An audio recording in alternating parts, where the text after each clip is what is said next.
আপনি পরকাল হারাচ্ছেন কেন? আপনি এখানে এসে গুনাহ কামাই করছেন কেন?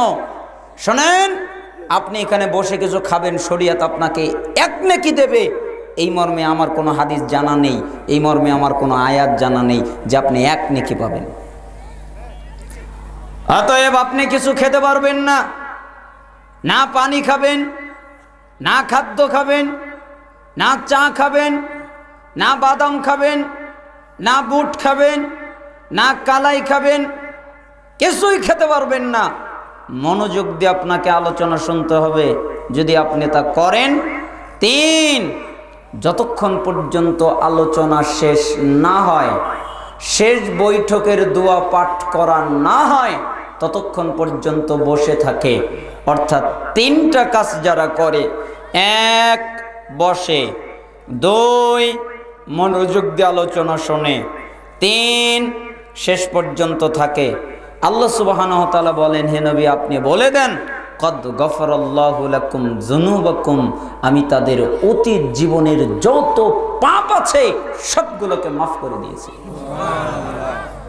তাদের অতীত জীবনের কোনো পাপ নেই, তাদের কোনো গুনাহ নেই, তাদের কোনো অপরাধ নেই। যা ছিল আমি আল্লাহ সব মাফ করে দিয়েছি। আরো কি করেছি জানো? ওয়াবুদ্দিলাত সাইয়্যাতিকুম হাসানাত, আমি তাদের পাপকে, আমি তাদের গুনাহকে নেকিতে পরিবর্তন করে দিয়েছি। অতীত জীবনের গুনাহ মাফ, অতীত জীবনের গুনাহ নেকি। আপনি যদি জোহরের সালাত আদায় করেন, পরবর্তীতে আসরের সালাত আদায় করেন, মাঝখানে যত গুনাহ হয়ে যাবে সগীরা আল্লাহ ক্ষমা করে দিবেন, কিন্তু আপনার গুনাহ নেকি হবে না। আপনি যদি জুমার সালাত আদায় করেন, পরবর্তী জুমা আদায় করেন, মাঝখানে যত গুনাহ হয়ে যাবে সগীরা আল্লাহ ক্ষমা করে দিবেন, কিন্তু গুনাহ নেকি হবে না।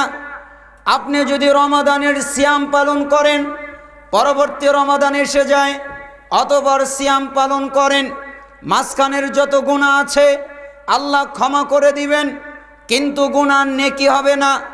আপনি যদি হজ আদায় করেন আর আল্লাহ যদি হজ কবুল করেন, তাহলে আপনার অতীত জীবনের যত পাপ আছে আল্লাহ সব মাফ করে দিবেন। মনে হবে আপনি নিষ্পাপ, মনে হবে আপনি বাচ্চা, মনে হবে আপনি এইমাত্র ভূমিষ্ঠ হয়েছেন।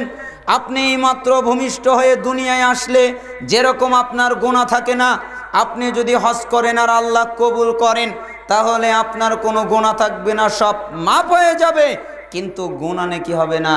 এই মজলিস, এই মাহফিল আশ্চর্য মাহফিল, এখানে বসে আলোচনা শুনে শেষ পর্যন্ত থাকতে পারলে গুনাহ হবে মাফ এবং গুনাহ হবে নেকি। তো এই ফজিলত আপনারা চান? চান সবাই? আল্লাহ সুবহানাহু ওয়া তাআলা আপনাদের কবুল করুন।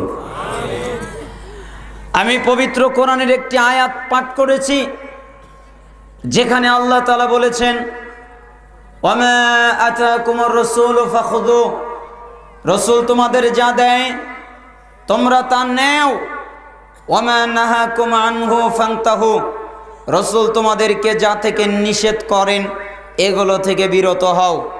তার মানে রাসূল যা আদেশ করেন তোমরা তা পালন করো, রাসূল যা নিষেধ করেন তোমরা তা ত্যাগ করো। ওয়াত্তাকুল্লাহ, এ ব্যাপারে আল্লাহকে ভয় করো। ইন্নাল্লাহা শাদীদুল ইকাব, নিশ্চয়ই আল্লাহ শাস্তি দানে কঠিন, কঠোর।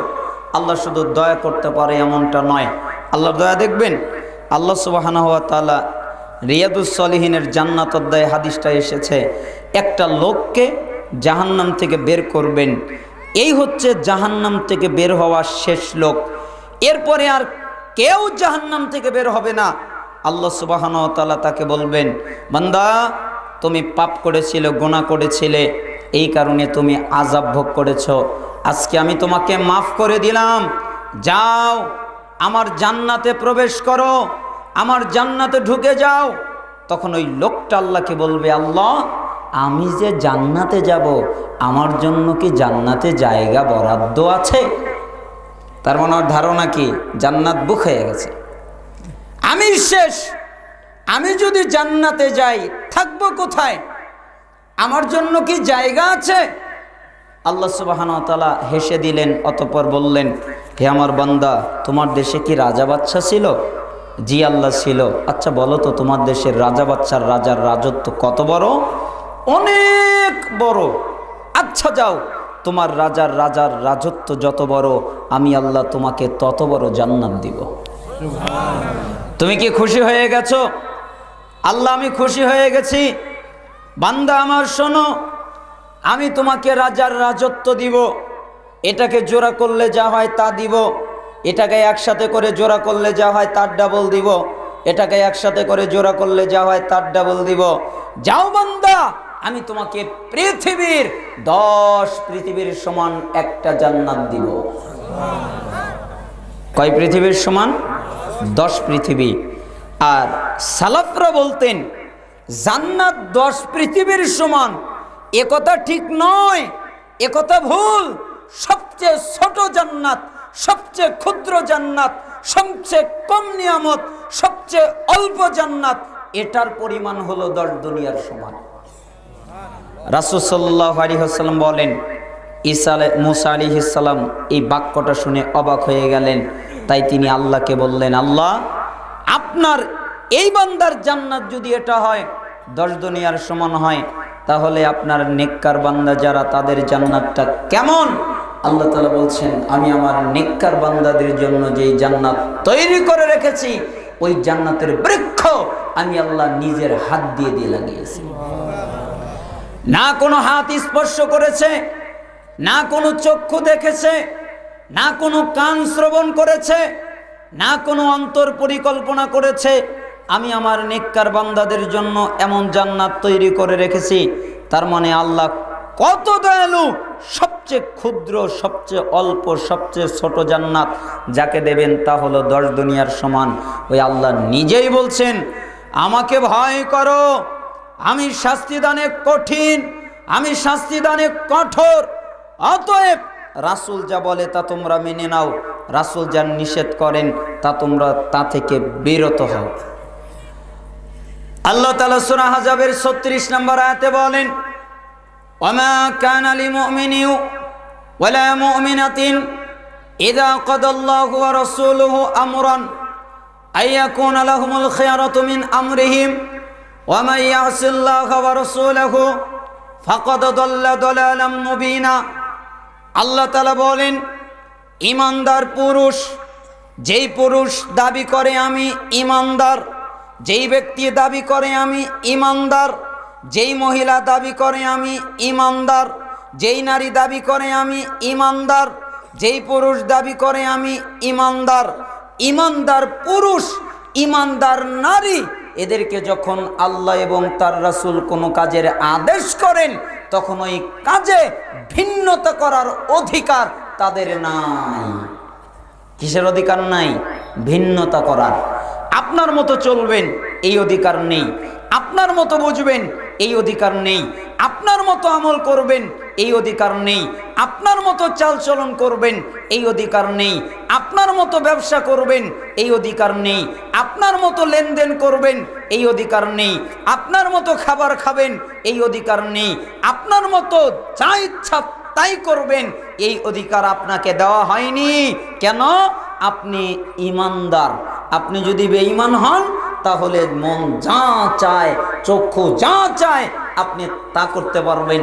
কিন্তু আপনি যদি ঈমানদার হন, আল্লাহ এবং তার রাসূলের নির্দেশের বাইরে আপনি এক কদমও ফেলতে পারবেন না। কথাকে বুঝতে পেরেছেন? ঈমানদার, আপনাদেরকে একটু ঈমানদার বোঝাই। আল্লাহর নবীর সাহাবী তারা ঈমানদার কিনা? ঈমানদার, তাই না? কোনো সন্দেহ আছে? নাই। আল্লাহর নবী সাল্লাল্লাহু আলাইহি সাল্লামের সাহাবীরা একদিন তারা পার্টি করবে, মদ পান করবে। এই কারণে তারা মদিনার অলিগলিতে মদের মস্ক দিয়ে ভরে ফেলেছে। কেন? তখনও মদ হারাম এই আয়াত নাজিল হয় নাই। মদ যে হারাম এই আয়াত তখনও নাজিল হয় নাই। তাই তারা মদ পান করবে, মদ পান করার জন্য মদিনার অলিগলিতে ভরে গেছে। একজন সাহাবী আল্লাহর নবীর পাশে ছিলেন। আল্লাহর নবীর উপরে আয়াত নাজিল হলো, মদ পান করা ঈমানদারদের জন্য হারাম। ওই সাহাবীকে বলা হলো, সাহাবী দৌড় দিলেন, বাকি সমস্ত সাহাবীদের কাছে চলে গেলেন। এরপরে গিয়ে বললেন, হে আল্লাহর নবীর সাহাবী, জি তোমরা কি জানো কি আজকে মুহাম্মদ সাল্লাল্লাহু আলাইহি সাল্লামের উপরে আয়াত নাজিল হয়েছে? তিনি বলেছেন মদ পান করা ঈমানদারদের জন্য হারাম।